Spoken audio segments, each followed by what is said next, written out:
So first question is like how your filmmaking journey started, like when you thought about getting into cinematography direction, like. Um, Actually, I knew from the start that I was not meant for like an engineering or a conventional, that medicine or those, those kinds of jobs, because I knew that very early on. I always wanted to get into something more creative. So I did my undergraduation from Xavier's Calcutta, and I studied Bachelor's of Multimedia with specialization in animation. And in that course, it covered a lot of things, like it covered photography, live action filmmaking, and of course a specific emphasis on animation studies. But I realized through the course that I'm a bad animator. So, like, I didn't have the patience to draw that much. I thought that it would be something really fun to do because it mixes so many of my interests, but I couldn't animate. But then I ended up really liking shooting those things, whether it was a live action or just like um, when you're shooting stop motion. So I started enjoying that, and then I started exploring that a little more, and I realized the existence of FTI then in my first year of undergrad. So FTI hosts these short-term courses. So I did one of those in my third year, which was called like it was basic videography, and it was a almost like a 15 to 20 day workshop, which like covers a lot of basics of cinematography. And that's the first time I went to FTI, and I was so bowled over. I was like, wow, what, this is the place to be, because it's that kind of a place. Plus it is also, you could watch so many films in one day, and that was so fun. And everyone is just very specific, like because it's a post graduation course, and you have to, like, it's not like a holistic film, like it's you have to choose a specialization beforehand. Like, you want to study direction, cinematography, editing, production design, or sound. So I realized that I really am enjoying being behind the camera. So that's where it started. Like, that 2 weeks really like inspired me to, yeah, like, pursue this more seriously. So I then, after I finished my graduation, I applied to FTI, and then I started studying cinematography there. So Like for the cinema, like in FTI, like it was a 1 year course or 2 year course. So I did the TV course, which is a 1 year course. There's like two courses. One is the film course, which goes on for 3 years and sometimes more, and the 1 year course. So I was in the 1 year course. So I have also done a direction, basic direction. Like when you did the basic cinematography course, like was it online or offline? Because I've also No, done no, an no. online course. I've gone to the campus and stayed in the campus. Like, I don't know what the situation would be now, but nowadays they do have a lot of online courses. But at that point, it was mostly offline, because how would you teach cinematography off, like, online, like without being with a camera or just having like an interaction? And it's such a process of working with teams. So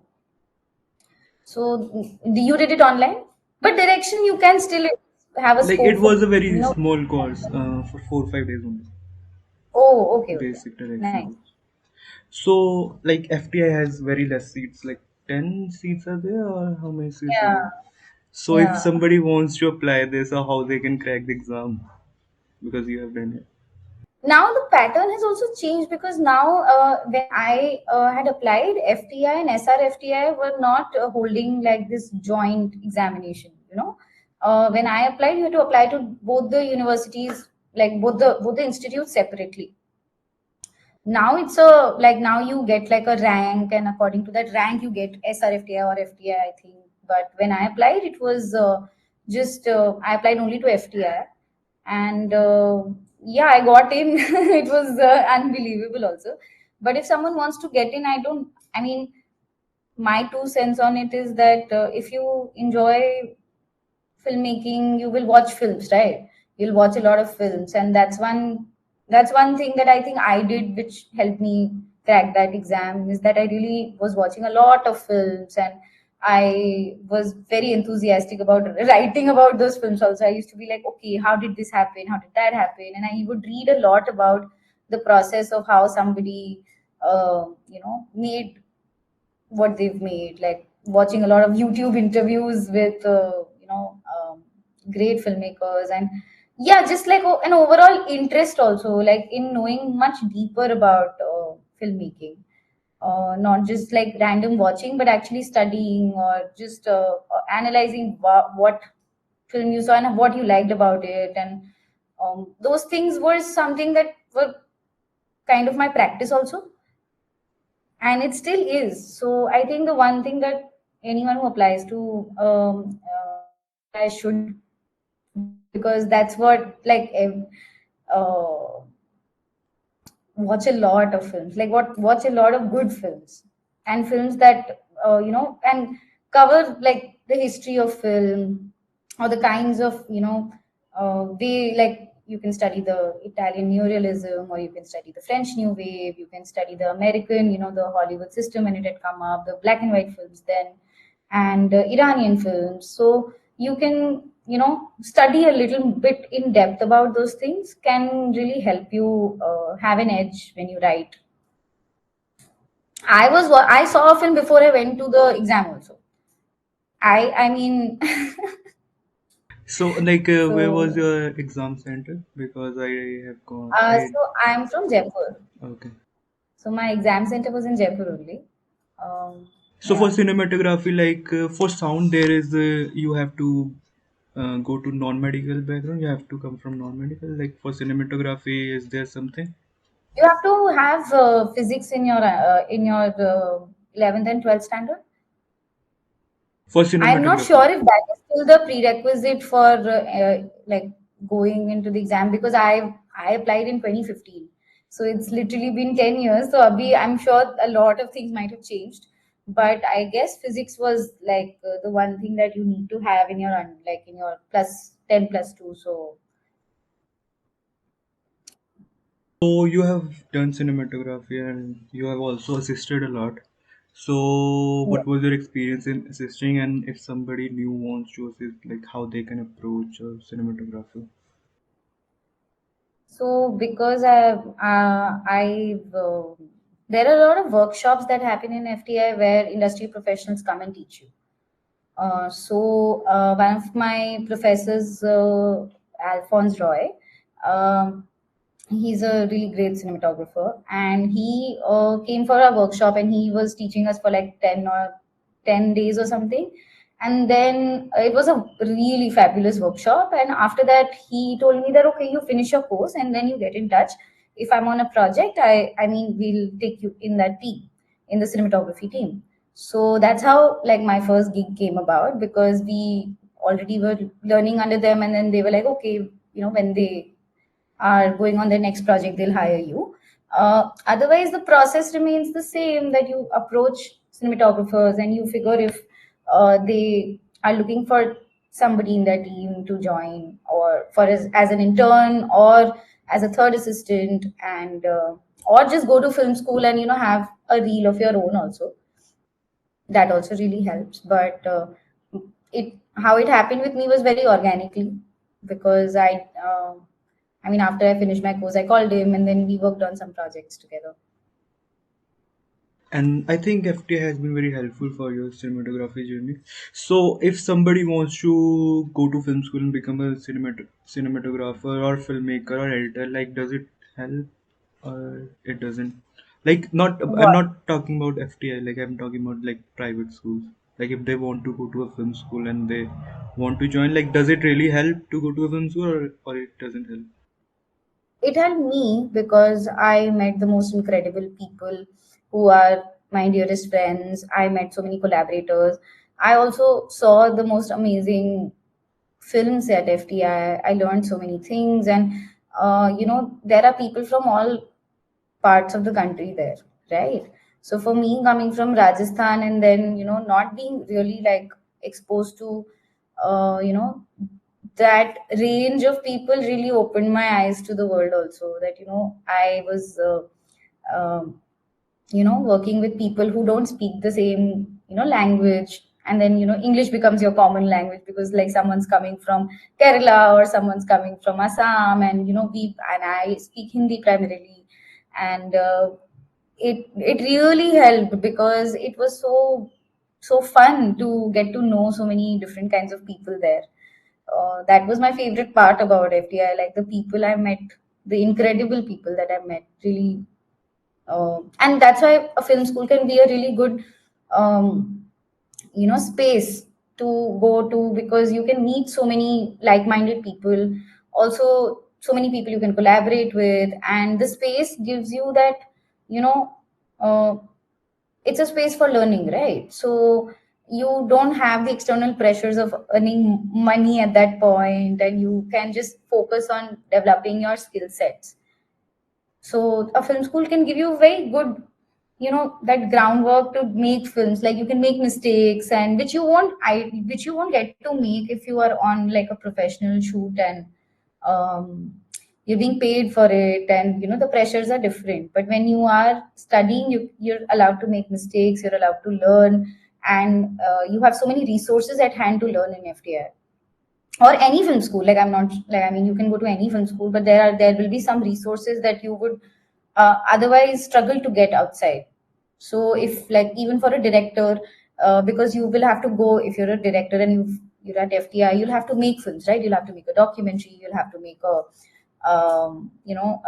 fiction projects, and you'll have to do your exercises, a lot of writing. So it's really good practice, and there's mentorship also, right? And there's peer review, which really helps you grow. So that's why film school for me just was very transformative, and I recommend anyone who wants to just get into filmmaking to do that route, that, like, without feeling that external pressure of earning money or surviving in Bombay. One can just spend some years of their life thinking only about art. Yeah, yeah, yeah, absolutely. So So let's talk about your film Anaar Daana. So my first question is, like, you are a cinematographer, but here you haven't done the cinematography, you have done the directing. Why? Why? I get this question so much, but see, initially I was in a little frustrated place in my life, because I was not getting the kind of work I wanted. Like I was not getting independent work, and I really was wishing that, why doesn't, like, something like an Anaar Daana, which is it's a simple story, but even something like that, I'm not able to get that kind of a project as a cinematographer. So I was feeling really frustrated that I didn't feel like my creativity was being used anywhere. So from that wish, I was like, okay, I'll take things in my own hands, and I'll maybe make something of my own. So that's where it started. And then eventually, when I realized that money is very difficult to get, a crew is very difficult to get, how expensive even making a short film can get, um, I was producing this film, writing this film, I was doing spot work, production work, everything. And there are three kids in the film, so they're also such a handful, to work with, because their ages were very, like, 3.5, 5 and 8. So I realized that shooting, if I would shoot Anardana, I wouldn't be able to direct.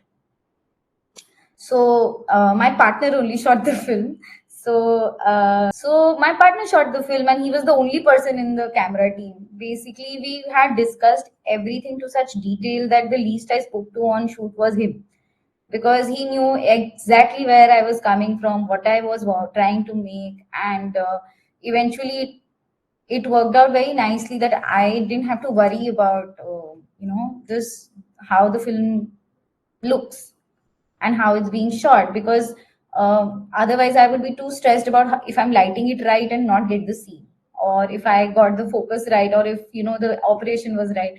So having that collaboration with Ashwin, who shot the film, was really fruitful, because he knew exactly what I was trying to make. And in like I mean in Anaar Daana, a lot of people have done a lot of work. Like everyone has come and helped in different departments also, because it's just basically a bunch of friends who've made this film together. So it that's why I didn't shoot the film. I've shot only bits of the film, like probably like 30% of the film, which are also like lots of exterior shots, and also a lot of sometimes when I was wanting to operate, I've operated. That's it. And it not shooting it and just directing this film has made me a better cinematographer now, because I know exactly what a director is looking for when they're looking for a collaborator, especially something as it becomes such an intimate relationship now, director and cinematographer. So it's really made me a better cinematographer, because I now know the pressures of directing. It can be such a grueling process. So yeah, and no regrets about it. Like, matlab, what I set out to do was make a reel for myself as a cinematographer, and that didn't happen. But some more beautiful things happened. So Okay, okay, great. So talking about the funding of the film, like for a short film in India, like how difficult it is to get funds, and as you said here, like you were the producer. Like, were there any co-producer as well? yes. Okay. So basically, the Haveli belongs to my childhood friend, where the location of the film. And he came on board as a co-producer, because I was like, when I saw that Haveli, I was like, this is where it should be shot. I could feel the film playing out there. And my other co-producer, Kush Patel, in fact, 2 months before I was going to shoot, I had just randomly met him through a common friend, and he was like, "What are you up to?" And I was like, "I'm trying to make a short film." He's like, "Send me the script. I'd like to read." And then I spoke to him, and then he's he was like, what, like, let's work on this. I was like, the only person I'm looking for right now is a co-producer. Will you co-produce it? And he was like, yeah, let's go ahead. So I was very, very lucky that I met Kush at a very beautiful time of just 2 months before I was going to shoot it. And he was a really great collaborator, because he knows the job. He can do one, like, 5 people's job on set. He is very sharp. So it really helped that the co-producer is also, he can manage things, and he can be a great DA. He handled the kids. He was also, a really good energy to have around on shoot. So that's how it happened. It's basically a friend who has come along and given some money. Then I've put in some of my savings into making the film. And yeah, so, and a lot of help has come from, like, even the person who did my location sound, Shudipto. He also came on board because he was free, and I was like really lucky to get the kind of people I did. So yeah. Otherwise, funding is very difficult. Yeah, For a short no film one. like in India, like it's Yeah, very difficult. Like because you don't get funds absolutely. Like it's yeah, it's impossible. it's really hard, because also, because I was not a director, I was also I only was in the cinematography department, and I didn't have anything to show as a director. So how would somebody put their money into a first time director? I think that also played a factor. But I was, whatever money I would earn in my cinematography gigs, I would like start. I started saving, and I started putting it in the film. Okay. So the writing process, like how was the writing process in the film? How many drafts have you written? Have you gone to script lines as well? Yeah. No, nothing. Because um, I was also doing this in I was writing in the pandemic, and the idea of the film also was a lot a lot of my preoccupation at that time was death. So I think that idea also came from, how do I put something which is a childhood memory into a fictional film. And it started with one memory of my childhood only. I was driving with my mom, and I told her that, when Dadi, my Dadi had died, I remember that there was this song, like this tape that was playing in a room. which only repeated one line from the Navkar mantra, which is a Jain chant. And the line goes like Om Namo Siddhana. So I told her about that, and then we started talking about that music, and that made me very interested in writing. Like the genesis of writing began from that point only, because I remembered that visual that I had gone to my grandmother's room and I was alone in that room, and then only that song was playing in her room. So that I carried forward, and then I started writing around, that what do you experience when you do not understand death, but you're seeing it around. What happens when someone passes away? And because I did not have any experience in writing and I'd never written scripts before, I started noting down the shots that I had in my mind, like as a cinematographer would. So I like started writing, like, this is something that, this would be an interesting visual to start with. So I wrote it like a cinematographer would, that, like a short list. That's how I'd written the script initially. That, this happens, then this happens, then this character does this, some dialogue comes in, this, cut.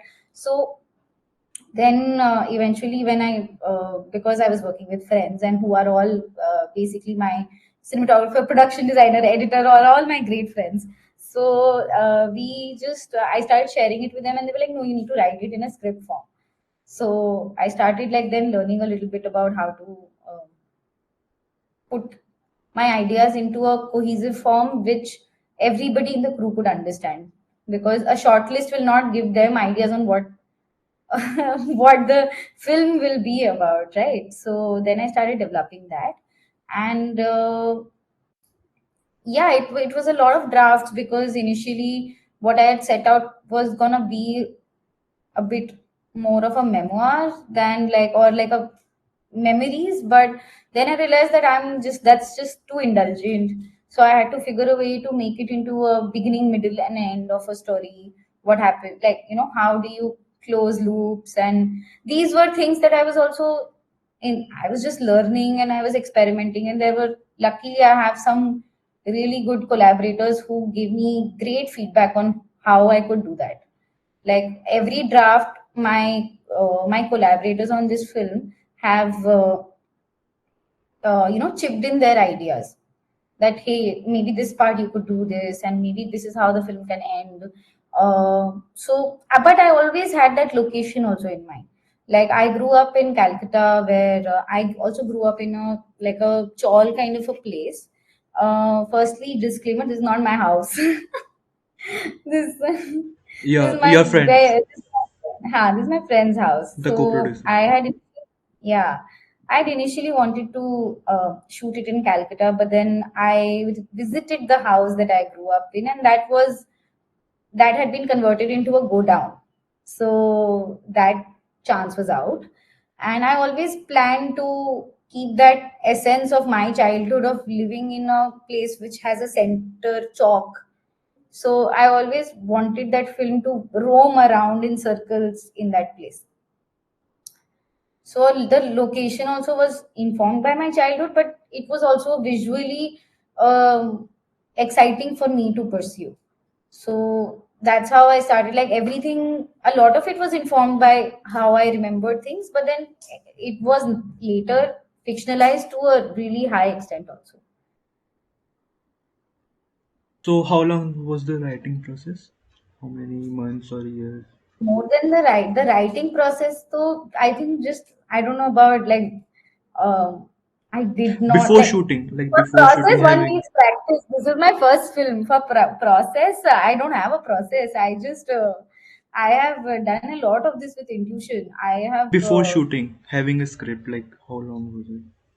No, then I had like I said, that all these people, we came together, we sat down, we discussed the scenes, and um, the process was I think I was writing till the last day also. But luckily because I had not imagined this family to be so affluent as they look in the film. Then when I had the location, I changed the script a little bit to accommodate the richness of this family. because the location looks like it belongs to, you know, people with generational wealth, and they have an ancestral property that looks like that. So I changed the script according to my location, because a lot of things in, like, when you're making a short film, you have to work with very, very limited resources, right? So if you have a location that looks like that, I have gone back and changed the script in a way that they are richer.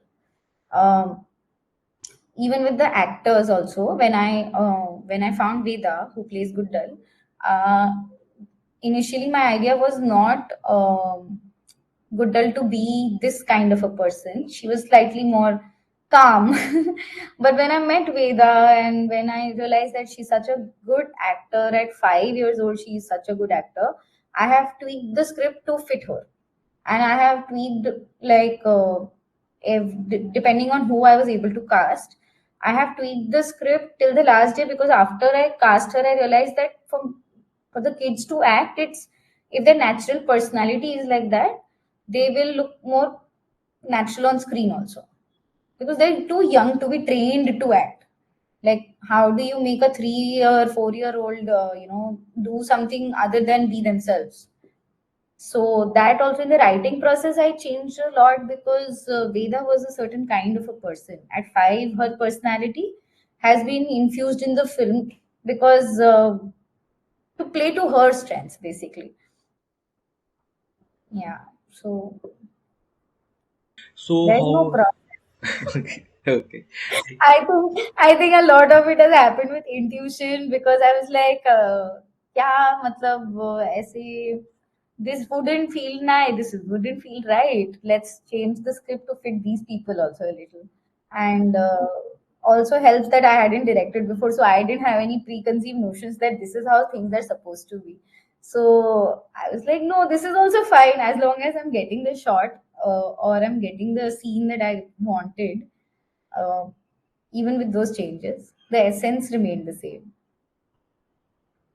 So how was it like working with actors and working with children? Sorry, like there were 3 kids, and how difficult what was the process? Because there's a rule like for first-time filmmakers, you shouldn't work with animals and children. So yeah, bro. And I that's what I'm saying. There's no process. No, when I was, because I feel I was so deluded. I was so hell bent on making this film, because I was like so fried with not getting the kind of work I wanted, that I didn't think of these things. And only when I started casting, I realized how difficult children can get. Because when you are a cinematographer, you don't have to think about these things. No? You don't have to think about, like, casting that way. You don't have to think about the money it involves, and the painful process of writing. Because cinematography, we have a team. We always go. We have, this. There's always, you just come and go. Also, a director has to stay throughout. Like, you are writing alone, then you are surrounded by people, then you go to edit alone, and then you cry. So yeah, it's just, with working with children, I found them through a lot of randomness, but the lead I found through Ashish Kumar, who runs a casting company.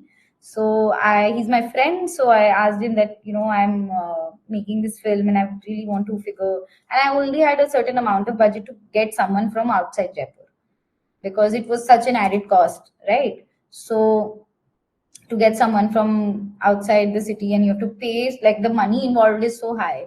So I found her through, she was the first girl I auditioned, and then I ended up auditioning like 15, 20 more kids of that age. But somehow her energy was very infectious, and her she's very independent even at 5, the way she behaves, and she's very eager to do things, while also being malleable to instruction also. Like, if you will tell her to do something, she'll also do it. She's game for it. Because I also found, like, a lot many kids that age who would also fit the role, but they were distracted, or they got bored easily, or they just didn't want to do it anymore, they wanted to do other things. But then I went back to her, and I had to convince her mother, because her dates were not available. I had to, like, uh, pursue her for almost a month that please, please, please, I will shift the dates according to her because I feel she will look the right way. And other kids? See, the other kid I found through my Bua's building WhatsApp group. I asked all my relatives in Jaipur to put out casting calls on their WhatsApp DPs, like all my WhatsApp statuses, and share it on Facebook. And I got a lot of, calls from that. And the Lavya who plays Chinu, I found her like that. She knew my Bua, and then I met her, and then I really thought she fits the character. And the youngest I found because her mom is a casting coordinator, and she is a casting coordinator for kids. So, so that's how I found Manav, who plays Laddu. So it just all and the rest, even the adults, most of them are non-actors actually. So they also I found through some of them are my relatives. My parents are in the film. My Your father is there? Okay. my father, mother, yeah, everyone. My chacha, chachi, my insurance agent, who's a dear friend of my dad. All of them like came for supporting me because from like for the goodwill of my family only. My dad was like, "Oh, my daughter is doing something. Please help her out. She wants you to come and act and just be there on set as a background also." So a lot of people were cast like that. How big was the crew and how many days like you shot? We shot for 3 days plus one day we shot the static shots of we covered the house without people. But then there was no sunlight because we were shooting in August and it was quite cloudy. So I went back again and shot it on a like a A7 S3. I shot some stuff and but essentially with the main actors 3 days. And the crew was quite big because they like I mean because there are some people in the background also. There's quite a lot of people actually. So it one day it was 30, and the rest of the days it was like around 18 to 20. Yeah, mostly my friends. Okay, great, great, yeah. So the post production like work, like how was the editing process and the sound design, which is very important process. Like people forget about this part as well. So Pavan Theurkar, who edited the film, he's my batchmate from FTI. And before I had gone on shoot, I had made him read the script. I had taken his feedback because the way an editor would, tell me the pitfalls of the, of the screenplay, I knew that other people do not have that kind of insight. This is like an editor's ability to figure out, okay, this is maybe, I don't know how you're transitioning from this scene to the other. So there was a lot of like, help I had from Pavan right from the script level also.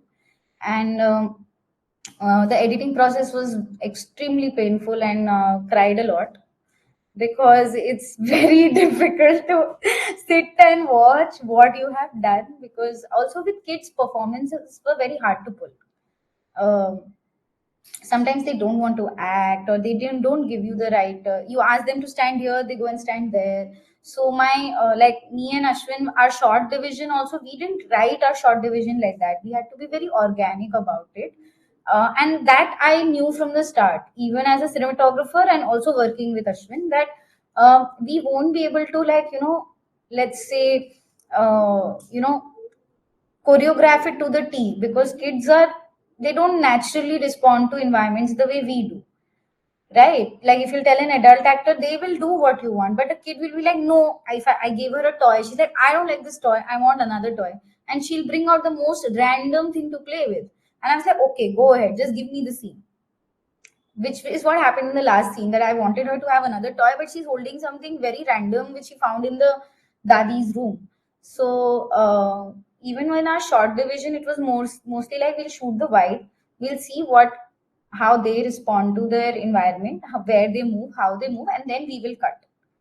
And that's something that I felt confident about also because we knew that okay, we've got the scene like, and that's why in the editing process we like also this was a self produced film and it's I only could shoot a limited amount because I couldn't extend a shoot day also. I didn't have the money. So I had to be very deliberate about the amount of takes I have. So a lot of saving has happened between that, because a lot of times I did not have the kind of performances I wanted, but then I had to salvage it by cutting it to someone else's reaction or other kid when they are not performing. So these things were all edit calls, and also figuring out the structure of the film initially. Um, um, when you sit with footage and you don't have any sound properly, and this is also me doing it for the first time. Okay, like because as a cinematographer I don't have to sit with footage and edit. Technically it's like a director and editor would sit. So it was a very big learning curve for me on how are we getting the structure of the film right. But it took some time, sometimes in the middle, when because I had no money also, so I was like to put in the film. So I was like, okay, we'll wait 3 months, and I've waited for people. And my when my editor was busy for 3 months, I was like, no, I'll wait for you. We'll edit 3 months later, because I want to work with a certain kind of people only. I have I mean I That's the joy of making that film, that I've had great collaborators, right? So मैंने बहुत wait भी किया है कि okay, Pawan is busy right now, we'll work it out 3 months later. And what that also did was gave me time to distance myself from the footage also. And then we would come back and revisit and think, okay, no, this is not working, and let's change it. So it took some time, and sound was the most fun I had. And who has done the sound and the grading part as well? So, the sound designer and the music composer is Don Vincent. Don is my senior from FTI, and he's also a super busy person. So I waited like, okay, Don will get free, we'll work it out. And then we were working remotely. He lives in Kochi, so my brief to him was to keep it very minimal, and Don also likes to work in that aesthetic, so it worked out very nicely. I mean, he got the film, like he understood what was needed in the music part of it, and it was damn fun. Music was the most fun, because how do you say what is good music, what is bad music, and if it is fitting that scene?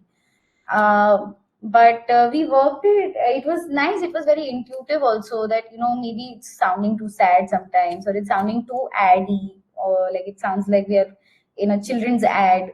Um, so we had to find like a balance between the two. So he would play, play things on his synthesizer, and I would hear it on the phone and be like, "Can we try something slower or faster, or a different mood, a different scale?"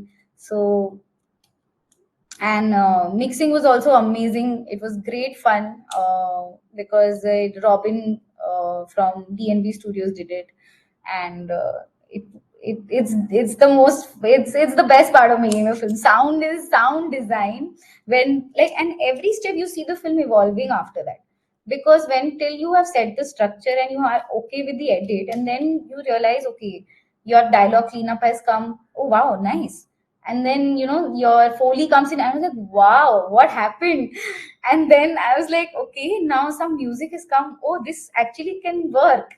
And that slowly and slowly how the film starts coming together because of sound and music was my most favorite part.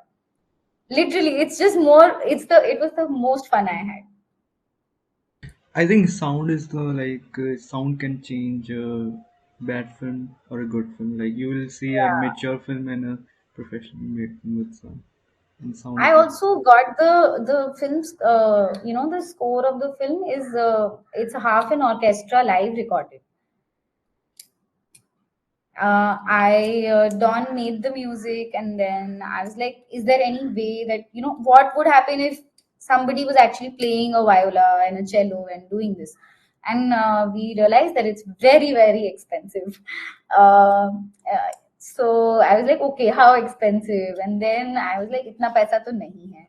So I was like, okay, let me go back. So then I earned some more money in my usual cinematography gigs that I do, and then I waited for 3 months. I had some money, and then we got half an orchestra to record it. Uh, so it has gone to Berlin as well. So how was the experience there? it was beautiful. It was also the first festival we had submitted to. We, in fact, we had not even graded the film. We sent the film with a basic Rec 709 LUT.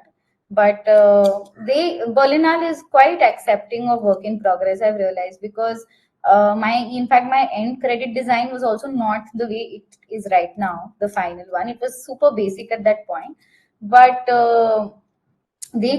as long as your picture lock is ready, they will accept the submission nicely. So it was beautiful because I'm it was unbelievable also, because it's my first film as a director, and it's such a great platform to showcase the film, because at like our premiere was at 9:30 a.m. But and in a 600 seater theater almost, it was like it's a vintage theater with superb projection, and it was full. They are able to I mean, it's because it's Berlinale 9:30 a.m. also, though, like they are able to get so many people to come and watch even short films, and they really respect short films. Like, we got great reception also, and the category that we were in is called the generation category, where the films are specifically for the youth or children. So there's a K plus and there's a 14 plus. So we were in the K plus section, which caters to audiences which are below 12 years of age. And there is a kids jury, and the wonderful thing is that when kids come and watch your film, they come, like, there's always a plus one, like they're always coming with their parents or their classes, and they also get like 1 week off from their schools to come and see films at the Berlinale. And the kids are beautiful when they react to the film. It's really lovely because they don't have they're very young, and a lot of them don't speak English also. So like 5 year 6 year olds also have seen the film there, and they have their own perception of uh, how the way they see the film is so different. So that part of Berlinale was just so beautiful. uh, the way people who don't speak your tongue see the film. So right now you have made the film, like you also may be looking for distribution as well to sell the film as well. So how difficult it is in India to sell a short film? I am still in the festival run. We are still in the process of submissions because I finished the film in 2024 Jan. So I am still submitting to festivals, and I've submitted waiting for results for a lot of them. But it is something that I would look for. Please let me know what other people tell you, because I'm looking for advice on this. I have no idea at this point what to do with distributing a short. Much distributing and distributing, no idea. There is no distribution for short film in India, I guess. There is some, but I have not reached that stage, so I don't have anything to contribute to that right now. I think I'll see when I get there. For now, I'm just like trying to, you know, give the film as much uh, of the festival run that I can, submitting to as many as possible. And yeah, maybe in 6 months, I'll have a better idea on where and what to do in terms of distributing a short film. So currently it is going to screen anywhere, like? We are screening in a couple of like 3 4 festivals. We just got into Nepal International Film Festival, one festival in Portugal called Festival Play. Then there is a Cinema Asia Film Festival in Amsterdam. So that we just came from Smita Patil International Film Festival. Tomorrow we have a screening in Jaipur International Film Festival. So we have like 4 5 festivals that are coming up in the next 2 3 months. Brilliant, brilliant, brilliant. So let's talk about your favorite films and filmmakers. Like, are there any favorite films and filmmakers that you want to recommend? And it's a list. Like, you can give me your numbers of films and filmmakers. Like, it's not like top four or top five. You can give me any number. I love watching animated films. I love so like I love watching a Miyazaki film. I love watching Korida. I love Edward Yang. I love this film Yi. A very big reference for Anaar Daana was these two films, Yi by Edward Yang and There's a film by Victor Eris, a Spanish film called Spirit of the Beehive, which I absolutely just like. It's a magical film for me. Yeah, I yeah, love yeah. that. Me too. I also love that. Yeah. So that these are like the kind of films that I was also watching while I was writing. Then I love Coen Brothers. I was watching a lot of films on death also at that point. I mean, माहौल ही ऐसा था उस time because it was also in the middle of the pandemic. I was writing, but I. I in actually this year I've ended up seeing the maximum amount of short films because I ended up going to a lot of festivals. So and before that I'd never seen this volume of short films, and I have had so much fun watching the uh, most amazing films from like all parts of the world, shorts and documentaries. So I'm currently exploring those bits, and I don't honestly like I. It's very hard to pick favorites. I sometimes uh, like sometimes it's just I watch chick flicks also. I watch random action movies also. I'm now gonna after this conversation I'll binge watch Patal Lok season 2 and Black Warrant. So I like to watch a lot of random here and there content instead. I'm not someone who can like watch full filmography of a director easily. I love watching Kiarostami. Like I love Kiarostami films. I love Through the Olive Trees, Where is the Friend's Home, those kind of films. Plus, yeah, like things on that line only. Like I love watching films by uh, Richard Linklater or Luca Guadagnino, the current like one of those current directors that I really look forward to. That what are they making in life? And Sofia Coppola, that too. So those kind of filmmakers. What about you? Any Indian, like contemporary? I loved All We Imagine is like, oh my god, I enjoyed it so much. And like beautiful. Like I was so it was really, and I saw it in the theater. Thankfully I saw it in the theater because the music of that film is just beautiful. Like it's just so good. And music for me becomes such an important part of watching a film, right? So मुझे ऐसा लगता है कि कोई film अगर theatre में लगी है तो मैं I try my best to just like watch it in the theater because it's a better experience than watching it on my laptop. And again, this is something I miss about FTI also because in FTI we have a main theater where there would be one screening every day, or it would be in NFAI, the National Film Archives of India. So you'd be watching at least whatever day you've had, good, bad, there will be a film in the evening which you can just go sometimes watch. You don't have to even decide what you have want to watch because half my time goes into deciding what to watch.